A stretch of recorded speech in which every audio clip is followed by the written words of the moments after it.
do you go with dressing? 9 times out of 10, they'll say, oh, yeah, fine. I'm not really into fashion. And then when you really break it down and say, well, how long does it take you? How physically difficult is it? And then you talk about, okay, well, you might not be into fashion and that's fine. Fashion has so much impact, really impacts everything to the rest of your day.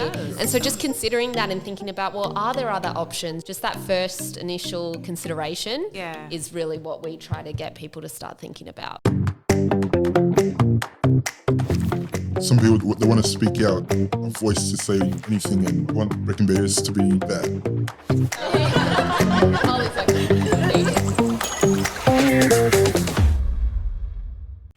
Hey guys, Chithiki with Mags. We got a special guest, Holly and Emma, the founders of Drumroll. Jam the label.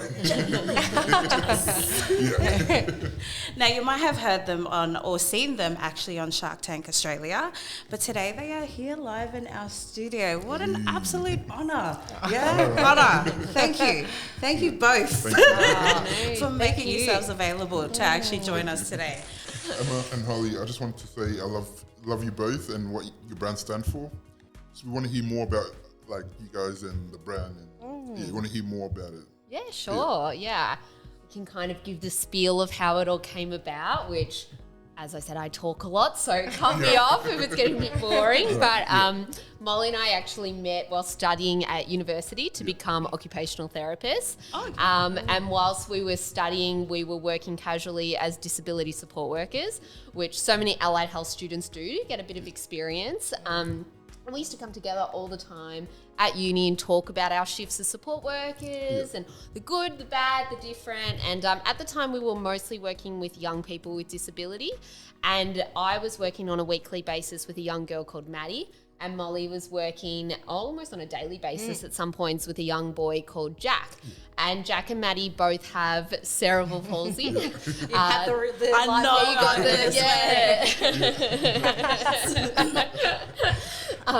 So both Jack and Maddie, they have cerebral palsy. They're full-time wheelchair users and they're physically reliant on others to provide physical assistance to get dressed each day. So Molly and I used to talk about Jack and Maddie all the time, and something we realised was that dressing was a difficulty for both of them during our shifts. And so many of our other clients, it was really time consuming, it was really difficult, and it was quite a degrading process. And we just felt like, you know, there was nothing out there at the time that existed that was fashionable, but also functionable. And so as OTs, we were being taught at that time, a key principle is if you can't adapt the way someone does a task, you adapt the environment or the equipment. And so we were like, well, why don't we just adapt the clothing? We looked into it. We hadn't thought of this idea. It wasn't unique to us. But at that time, which was back in 2017, no one was really doing it in Australia. And who were doing it, it was really small kind of individuals charging a lot of money to make one-off pieces, or it was really medicalised or targeted towards the elderly. And we just very felt functional like, and not fashionable. Exactly. And we just felt like, you know, we don't have to choose between function and fashion, so why should Jack and Maddie? And that's where the idea for Jam came about, as you already clicked to, because I've named after Jack and Maddie. Which actually, Jack is a big fan of all. He's got about 10 of these buttons. Oh, really? Yeah. So this feels very Jack. Jack coded. Yes. Loves Do you guys often catch up with Jack and Maddie every now and then now? I see Jack, quite frequently. I saw him last weekend. Oh, that's cool. That's awesome. Yeah. Man, who would have thought of that? Man, it's such a joke. Good on you. Because it's not something that we would actually think of being in the actual disability, you know, space, right? This is not something, and I think what I really picked up is that adapt, that keyword. I really love that. And you guys actually thought of something completely out of the realm and adapting fashion. So man, kudos to you both. That's so good. Do you have anything else to add? Thank you. It's amazing. It's like, I think a lot of people as well just have done something a certain way for such a long time. And so it was, I think, us coming in with a sort of new perspective, whereas people just get used to dressing being hard or not having clothes they want to be able to wear. Yeah. And we were like, it's sort of a big thing to be like, no, you actually can have cool stuff. Yeah. No, you're exactly. 100% It's like, right. like growing up, like it would be hard for me to go to shops and be embarrassed or something. And so like you guys. It's amazing what you guys do, and not a lot of people do that. So props to you. So Thank you. Thank you. Yeah, that's because the physical accessibility of shopping centres is also something that we talk about a lot. Yeah. It's not just the clothing itself, but it's how wide are the aisles if you are using a wheelchair, or where are the things placed in the shop. You can't reach stuff. Exactly. Or it's a very tight spot, as you said. Yeah. So, It's like, even until like today's age, it's still there. Yeah, Absolutely. Yeah. That's really good. Oh man, I don't know. I'm just like, I think as you were explaining, I got goosebumps halfway through, and I was just like man, I'm so moved right now. Let's not cry. So that's so good. I have a question, and it's something that really stood out to me as I both looked at your social platforms, Jam Label. And there was this one photo that stood out, and I really love the statement, and we have it here because I want to showcase it too. Now, the actual statement that's on there, or the wording that's on there, it says, "Fix the system, not me." Yeah. Come on. If you have not seen it, this is the photo, guys. And man, like, please tell me about it. Like, tell me a little bit more about it. How'd you guys come up with it? What actually prompted the idea? So that was from our Australian Fashion Week runway in 2022, which was the first adaptive fashion runway at Australian Fashion Week. Okay. Did I say that right? Yeah. There was a lot of adaptive, there was a lot of words. Yes, a lot of A words. And so that was a runway that we put on at Australian Fashion Week, and we worked with 6 people with disability to create an outfit for the runway specifically for them and their dressing needs. And that jacket we created with and for Chloe Hayden, and a huge part of her identity is that she's a disability advocate and very passionate about showing her advocacy. And so we created that trench and really wanted to make a statement, and worked really closely with her to be able to put that statement out there. And that, I think, has been one of the biggest moments for our brand. I think so, because that was the one that stood out the most. Like, I mean, we get it, like the jacket, the clothing was perfect, but the statement on there, I just went, man. I was like, we're not going to go any further. That's it. Mic drop. It was such a mic drop. And then Chitik was like, say what we were going to say to them. I was going to say, that's my new favourite quote. And it was an absolutely epic moment on the runway too. It was she was the final look at the end of the runway, and just stomped down and threw the jacket out, and the crowd went wild. It was seriously. She could not have worn it. She could not have worn the jacket better. She did. That's so good. Yeah. Props to you, Chloe, man. I know. What were you doing prior to Jam the Label? So we started, as I said, we started thinking of the idea for Jam whilst we were at uni. And then when we graduated, we went into full-time jobs in occupational therapy. So both within the disability sector, I was working in a school setting, and Molly was working sort of in community and private OT. And so we were doing that whilst building Jam. And we also then went into part-time and went back to a bit of disability support work as well. Really kind of exploring the disability sector in a lot of different roles and a lot of different settings. And before that, I mean, I worked in retail, so I had a bit of that kind of fashion experience. That's our fashion experience. That's the team's fashion experience. And I just worked in hospitality and a few different just part-time jobs. It's a great combination. And I think we always talk about, I mean, we never started Jam thinking we would ever start a business, let alone a fashion brand. But I think the fact that we were friends at university, because they always say, don't go into business with friends or family. But we're like the biggest advocates for it. We're like, yes, you should. You see your best friend every day. Yes, 100% you should. And I think because we already knew each other quite well before we started Jam, and we always talk about the fact that we did things like group projects together at uni, and that really we know each other's work ethic. We know they pull their weight. So being able to have that foundation, before starting Jam, I think was really important. Oh no, I think it's very actually important that you actually have an actual working relationship, or like before you already are aware and familiar with each other. So that is so great. So that's just like. It's like, Can I say I'm your best friend? Can you say that? Nah, that's so awesome. It's always interesting to hear what led people to start something impactful. So I really love everything about it. I mean, if you haven't seen a fan right now, it is right here. Which leads me to my next question. Like, what inspired you? I know you've answered this already, and that's why I didn't want to give too much, because I was like, oh, yeah, she's going to go. So what inspired you to shift from working in the disability space to creating Jam the label, which I know you kind of just went adapting. Let's try and adapt to them, try and adapt and brought fashion into it. Is there anything? I think the main, sort of the first like inspiration for a product we had was that Jack, is a wheelchair user, and we'd be sort of going for walks a lot of the time. And this is something that happened with Maddie as well. And we would always talk about the fact that we'd be out and about, and obviously we're all in Melbourne. We know the weather changes very quickly. Yes. 4 seasons in one day. Exactly. In one walk. I know, I'm originally from Queensland, so Big change. I know, sunny state coming to 4 seasons in one. And my husband was like going, yeah, what's the weather? Yeah, don't bother. Don't worry. You don't know. look at You the can't. forecast. Yeah, you've got to have pack every for option in the everything. car. Yeah, exactly. And so we'd be, out for a walk, and Jack has sort of supports and lateral supports and sort of straps and things on his chair. Yeah. And so getting a jacket on or off him while he was seated in his wheelchair was always so difficult. So we'd be out on a walk, and like in a panic, if it's starting to rain, I would sort of be like, oh, let's just get something on him, and end up either putting his hoodie on backwards with the hood hanging down the front, or like a blanket on him. And we always used to say, I don't walk around with my hoodie hanging down the front, or I don't walk around with a blanket on me. Absolutely. And I guess that just adds into the perception of, like you were saying, how people make assumptions about you. Yeah. And so, we were just like, this isn't something that should be. And so we came up with our first product, which was a jacket designed for wheelchair users to be easy to put on and take off while they were seated in their wheelchair.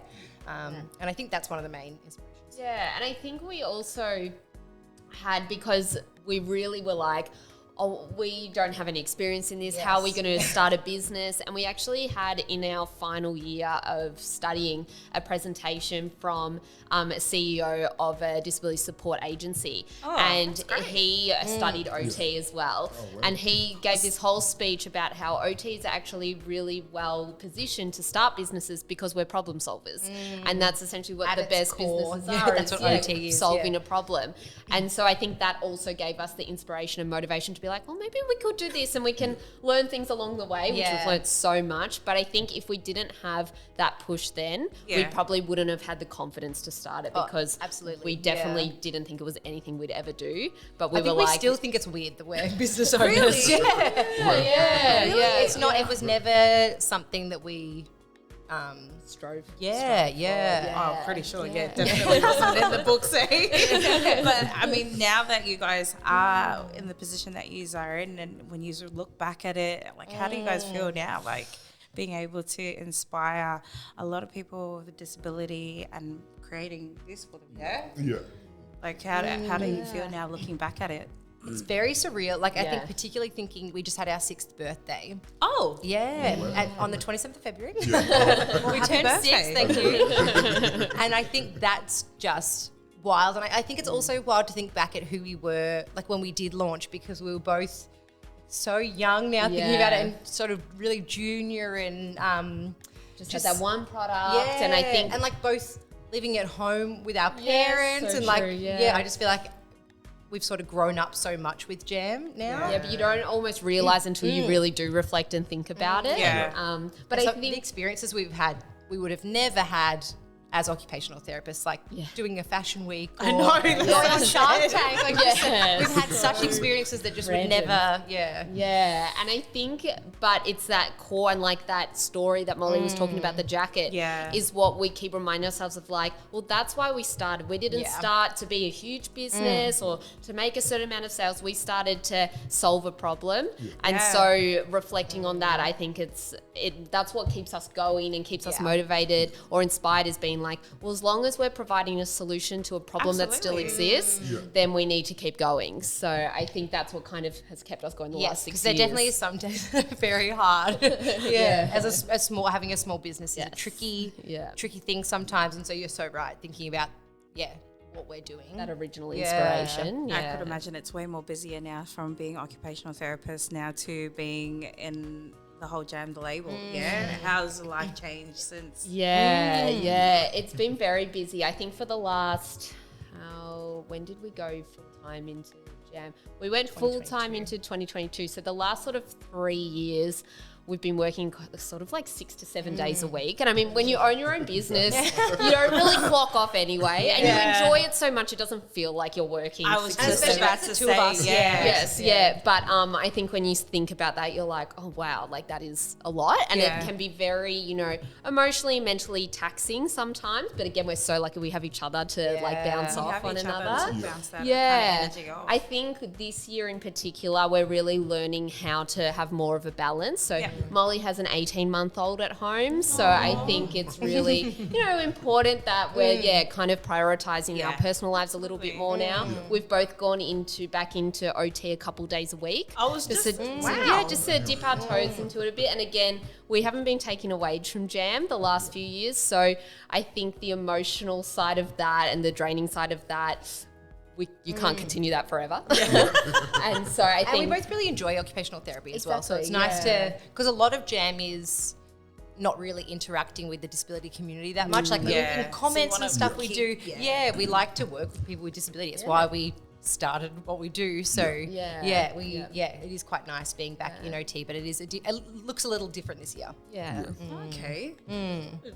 All right.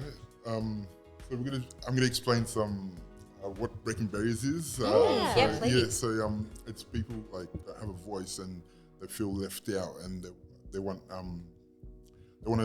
some people want to speak out and don't have a voice to say anything, and I want breaking barriers to be that. So that's great. So the question I want to say is, what were some of the biggest challenges and barriers you face along your careers? And I think good question. Yeah, that is a good question. And I think we often talk about, you know, what we were just saying, it is really hard sometimes to have motivation as a small business because it can be really tricky. It's long hours. Sometimes, you know, when people can't see the people behind a business, often you can get comments on social media and things like that. And so I think days like that, it can be really hard. And that's a big barrier to mentally come against, is being like, oh gosh, it would be... Why are we even doing this? I was just going to start thinking, I don't think anything can prepare you enough for that. I'm pretty sure dealing with the comments and saying people going, nah, you can't do it. What are you doing? Yeah. So I think that's been a barrier. I would say as well, I think the fact that it is a new category and there's not... a lot of awareness around it. So everyone knows about sort of maternity wear and there's all sorts of different categories, but adaptive clothing is still quite a new thing that people often haven't heard of. And so I think as a small business for us, that's been really hard to get the word out there that this is something that people should have access to. As sort of mainstream brands haven't really... caught on to that, or sort of don't seem at this stage super interested in providing that. And I think that's a barrier for us because we're like, we need the big brands to do it so people know about it. And they're the one with the resources and the marketing and all that stuff. And particularly in Australia, there's so many examples overseas in the US or the UK of really big brands doing adaptive clothing. And it's like, well, if that's happening over there, why not here? You know, almost a quarter of our population identifies having disability. So it's not like it's this tiny That's market. what I mean, and there's not enough out there as well. Like I tried looking it up. There's just nothing. They were all overseas. Yes.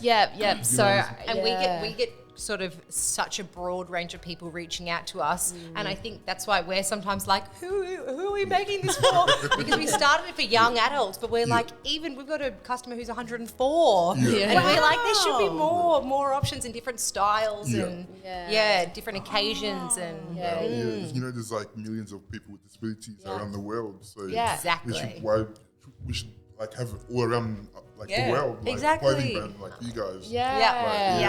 We always talk about, you know, when you think about all the clothing options, you know, you might have available to you. Imagine having one brand that you can shop from. Like that's unheard of. Or, you know, being able to maybe only wear trackies or leggings as the only thing that are comfortable or functional. It's like, like, I don't think people quite understand how unusual that is and how Exactly. how much of an injustice that is. Yes. Well, especially, I mean, you know, Chithik, like, how is it hard just to kind of maneuver around just putting on normal clothing as pants? Yeah, And then you guys have got, you guys it's have come up hard with it. just going to shops and tight spaces and it's like when I go there, it's not for me, like, but it should be for everyone, like, no matter what. So it's just something needs to change. Exactly. Yeah. Exactly. Yeah. But, And so we're trying to break through the barrier. Yes. We are. I like that.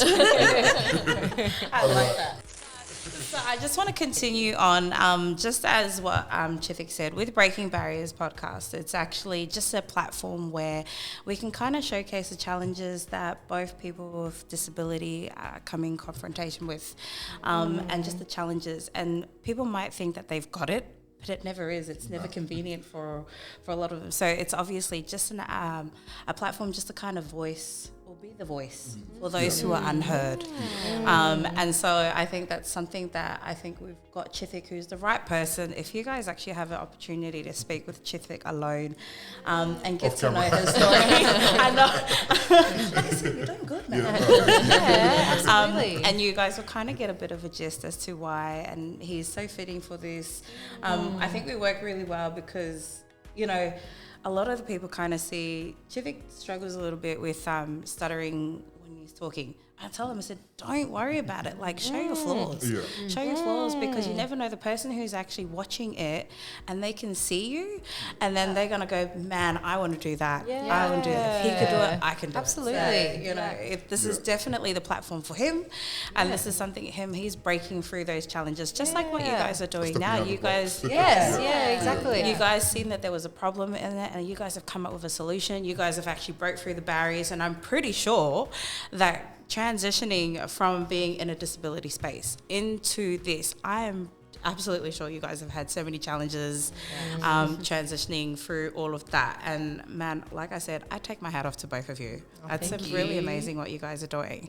We've also met some pretty incredible people that are doing that in their own way in terms of the models we work with, breaking so many barriers and, you know, being the first person in And a their campaign. confidence boost. Yeah, exactly. And so it is so that people can go to the shops and see themselves in a marketing campaign or, so I think that's, there's really lots of important. exciting stuff happening. And that has to At be the moment. rewarding for you both, when you guys actually hear stories like that and seeing that you'll be able to contribute to that, and this kind of gives them that, like, that's amazing. So then I want to ask, what message do you want to share with people who struggle to find clothing that fits their needs? I think to really think about what impact dressing and clothing can have on the rest of their day and their lives. A lot of people, even as OTs, if we go to do maybe an initial assessment with someone and we say, you know, how do you go with dressing? 9 times out of 10, they'll say, oh, yeah, fine. I'm not really into fashion. I don't really care about clothes. Not a topic that they Yeah. And then when you really break it down and say, well, how long does it take you? How physically difficult is it? How comfortable are you in your clothes? And then you realize there's actually all these difficulties and barriers that they don't necessarily have to face. And then you talk about, okay, well, you might not be into fashion and that's fine, but if it's difficult or time consuming to get dressed in the morning, is that preventing you from going out to the shops? Yeah.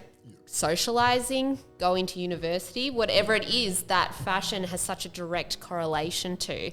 And so I think that's the number one thing we always talk about is fashion has so much impact on lives. And I think often people think it's a frivolous subject and we're like, no, it really impacts everything for the rest of your day.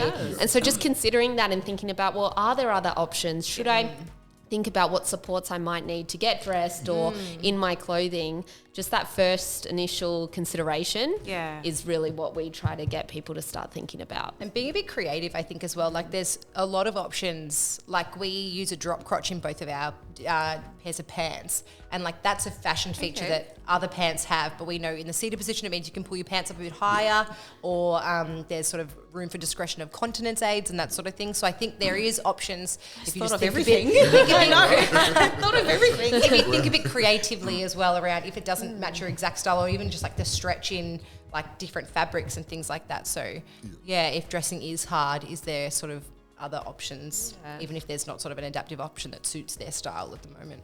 So there's a lot of thought that gets put into this, eh? Like I'm just hearing fabric, I'm hearing like, how do you put it on? And do you guys have any clothing that you've brought along and how it looks? We do. I think it's something that we kind of get a look at. Yeah. Let's Talking about drop crops. Yes, we are talking about, we've got pants we prepared earlier. So these ones are our chino pants. So they just look like sort of any other chinos. My husband loves chino pants, let me just say that. So, but they've got an elastic waist at the back, so they can be pulled on and off just like tracksuit pants. Okay. For those who want to put them on like that, but then they've also got side access, so they've got zips down the side, so from the waist all the way down to sort of mid-thigh. Yeah. Okay. Which on both sides, which means that it can completely open up. So it completely opens up, so they can completely open up. So for people who get dressed lying down or with assistance, or even those who sort of self-catheterize or anything and need access, but they don't want to take their pants fully off. And so that enables it to be opened up a lot. But they do have that drop crotch that I was just talking about. Yeah. So it means that it can be really comfortable for someone in the seated position. And then we've also got zips down the bottom along the calves, on both calves, that allows someone to access their prosthetic or even ankle foot orthoses, or even just enables them to get in and out of them a bit easier without manoeuvring their foot too much. Yeah. Oh, we went all out. I was going to say, we're going to go buy some too. Tomorrow I'm going to go. And you might be out of stock. And they're a little bit stretchier than normal chino fabric as well. I was just about to ask, They look like, you know those NBA players when they just take Yes, the rip pants them. off? Snaps up the side. And I mean, the reason we made those, and we have a more sort of feminine style of pants, with very similar design features. The reason we made both of those was because we got so much feedback from the young adult disability community that was saying, hey, I'm going to work, I'm going to uni or socializing. I want something that looks nicer, but I need the functionality of trackies. And so we were like, well, if we can provide chinos that can be put on like trackies if you want to, but then have these additional access features, you should be able to wear that to work and wear it out and about. We've had people wear those to weddings and things like that. Oh, wow. Yeah. Then I brought our magnetic belt wrap skirt. So this is like a little mini wrap skirt. So it's got a magnetic buckle. So this just slides and clicks together. So it opens up, and then it's got Velcro in the inside so it can be adjustable, and it just, you just close it, wrap it around, and then it buckles together. So very simple, again, for those that, might have difficulty with fasteners or buttons, or a lot of wrap skirts and dresses have ties, whereas this one, you can literally just place it on top and it should just be able to fasten. Yes. And it's got the extra adjustability as well. So if someone's stomach size fluctuates, or if they sort of get bloated across the day or anything, you can adjust with the Velcro and the belt. I thought of everything. And then we're also both wearing jams. So I'm wearing our magnetic linen shirt. Are you? So this one I've got a singlet underneath. It's got, you always have a singlet underneath, but I'm a bit hit and miss. So it's lucky I'm wearing one today. So it's got magnets instead of buttons. So they just snap together. Just put it in. Yeah, like Superman. And then I'm wearing one of our bamboo tops. So this is our original tee. So this was our second product actually, because we found with Jack and Maddie, they get dressed lying down. And so trying to get a t-shirt or a long sleeve top over, they have contractures in their arms and upper limbs. Trying to get a top around their elbows, shoulders and head without it ripping or losing its shape was really hard. And so we wanted to create tops that had that stretch and were easy to physically get on, but they're also really comfortable and sensory friendly. So they've got flat seams, no tags. Actually, none of our products have tags. Oh, that's good. It's all printed on labels. And we always talk about, I think a lot of people hear that design feature and think, for those with sensory needs related to dressing. But we talk about, Jack and Maddie might not have traditional sensory needs related to dressing, but for them, they have very limited communication and mobility. So if a tag was annoying them, they can't rearrange the top, and they can't tell someone, my tag's really annoying me. And just like how annoying that would be to have that itch, and it would just be so and frustrating. Even things like seams, like as I said, we've got flat seams on our top, and again, that's great for sensory reasons, but it's also great to reduce the risk of pressure sores. Yes. So for someone that's in a similar position throughout the majority of the day, things like seams can be a real risk. So both of these are probably two of our biggest selling products, because I think it can help so many different people with different dressing needs. And can I ask, it's not just for people with disability? I was just going to say, because I'm looking at you both rocking it. I was like, So that was, for a while, instead of adaptive fashion, we actually referred to it as inclusive fashion, because we were we don't want to create a separate thing. We want to include people with disability, but the category is adaptive, so it's just quite confusing. So we were like, all right, fine, we'll join in with adaptive, but we still like the term inclusive, because we want it to be for everyone. No, that's good. Hashtag inclusivity. Yeah. No, that's awesome. I really how it's well thought. Everything, like, I'm looking at the magnetic shirt. I must say, as soon as this, I go, come on. It's so, my partner, when he tried on the sample, was like, oh, I'm never buying a shirt with buttons again. I know, it's so easy. No, I'm sure my husband loves Time wearing saver. suits and shirts. So he'll just be like, nah, say less. So order me one now. And I said, excuse me, I'm first. Join the line. It's like, I might go online tonight and like get some. It's like if I go to shops and get like clothes and like put it on, it takes a while, as you said. Like some clothes, it's like take probably an hour, not an hour, but like it'll take a while to like get dressed and. But with your brand, it's like very easy and fast. Quicker. And you You've got can better things to do with your time than get an hour to get dressed. Exactly. You've got better things Busy to do. guy, And not just that, just dealing with the actual shop assistants too. They're like, oh, you're taking up too much of my time. And then do you get nervous, or do you get like really anxious and go, oh no, I don't want it because it's okay. But really you want it, but you're just looking at their response. I just see their face. They're like, oh, I don't want to be here, blah, blah. Hurry up. So I was like, nah, stuff, I'll go somewhere else. So I think that's something that's played a massive part.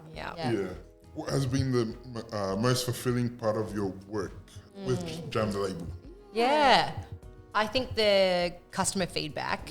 The stories we get, like, just such, even on TikTok, we had someone create a video the other day who was like, brought to tears, very emotional about how much she loved the linen shirt and what a difference it had made to her. And I think stuff like that makes such a difference, because we sort of are on our computers a lot, or just like doing emails or whatever. And so we're like, are people liking these? We don't really see the community that much. So it's things like the emails or videos we get, or even like when we go to expos and things like that, and people are like, wow, this is amazing. And that's what makes the biggest difference. I mean, we've had people, like, I remember once at an expo, we have a hoodie, and it's actually, this features on a few of our products, that has a magnetic zip. So you don't need to thread the zip end together, they just attach. We should have brought a hoodie. I know, we should have brought that. That's like the one that we're really like, check this out. And it's not even just like, I struggle. I mean, like, when I have because I have a 16-year-old daughter, but I remember when she was younger, that was such a hard thing. Like, you're in a rush, come on. Put your jacket on. And I remember at this expo, and I think we had just brought this product out, and so we hadn't just had a sample. We hadn't seen much customer feedback yet, or community feedback. And this customer walked up to it, and she was like, oh, I can't do zips. And then I think you explained to her, no, it's magnetic. And she did it the first time, and she was like, I've never done a zip in my life. So that's really good that you have, because I'm pretty sure it's the same with us. Like, I come from a construction background, and so been there for 8 years, and then I've now switched over into the whole disability sector, and a lot of people go, what made you change? I was like, I just felt like construction wasn't doing much for me. Like, it was just a normal 8-hour job in front of a computer. You're making things work, it's all happening. But then when I switched over here, I said I wanted to be of service to somebody. I wanted to go back home and say, oh, look, I feel good, I helped somebody. So I'm pretty sure that feedback, you guys actually coming up with this and then having to hear the feedback that you come back from it, it's the rewarding part, I honestly have to say. And I have a different vision on what disability is now. Because before I used to be like, oh, like when I first met Chithik, let's put it this. When I first met Chithik, I was like, oh no, I'll get it for you. And he's like, no, I'm okay. And I was like, no, I'll do it. And he's like, no, it's okay. And then we went to the Disability Expo last year, and it was time for him to go. And where he had to go catch a cab, it was fine. I said, no, I'll walk with you. And he goes, what are you going to do? Push my chair? And I was like, okay. and it just dawned on me then that I was like going, they just actually want to be normal like us. Like they literally, like, you know, like I can do it. And if I don't know how to do it, give me an opportunity to do it. And that was something that Chithik actually really said that really spoke to my core. I was like, yeah, okay, I'll leave it. Yeah. So every time now, I'm just like, yeah, Chithik, can you go get this? Yeah. I said, is it high? Yeah, no, you can get it. Yeah. We're just like, that's just the space that we have now. And I think that's kind of made us look at it, disability, at a whole different way. And it's really good to kind of see that you guys have created such an opportunity or such an actual platform here where people can actually say, look, it's functional for me, it's stylish, and it's not just you who could be trendy, I can be trendy too. So good on you, man. That's really good. Like I cannot fault you guys anymore, right? Honestly, I couldn't. What are your next steps, or what project should we look out for? I think what we were talking about before is really what we're trying to focus on now, on getting the mainstream fashion brands to really care about adaptive clothing and really get that awareness out there, because we'll continue to bring awareness to the space, but I think as a small business, as Molly said, it's really hard.